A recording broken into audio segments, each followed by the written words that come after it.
Hi friends, ఈ వీడియోలో నేను మామిడికాయ పచ్చడి ఇంట్లోనే టేస్టీగా ఎలా తయారు చేసుకుంటానో ఈ వీడియోలో మీకు కూడా చూపించబోతున్నాను.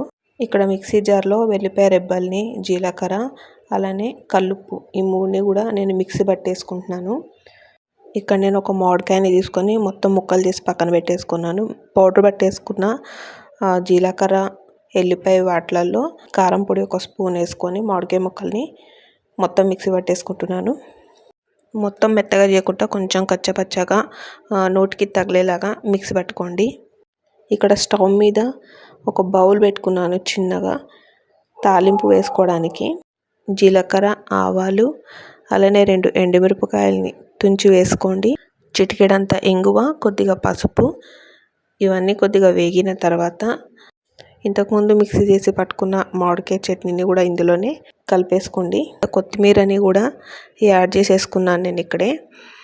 బాగా మిక్స్ అయ్యి మంచిగా వేగాలి. అందులోనే కొంచెం వేగిన తర్వాత కారం పొడి అంతా పచ్చివాసన అంతా పోయాక బాగుంటుంది టేస్ట్. కొంచెం నేను ఇక్కడ టేస్ట్ చూసుకుంటే నాకు కొంచెం ఉప్పు పడుతుంది.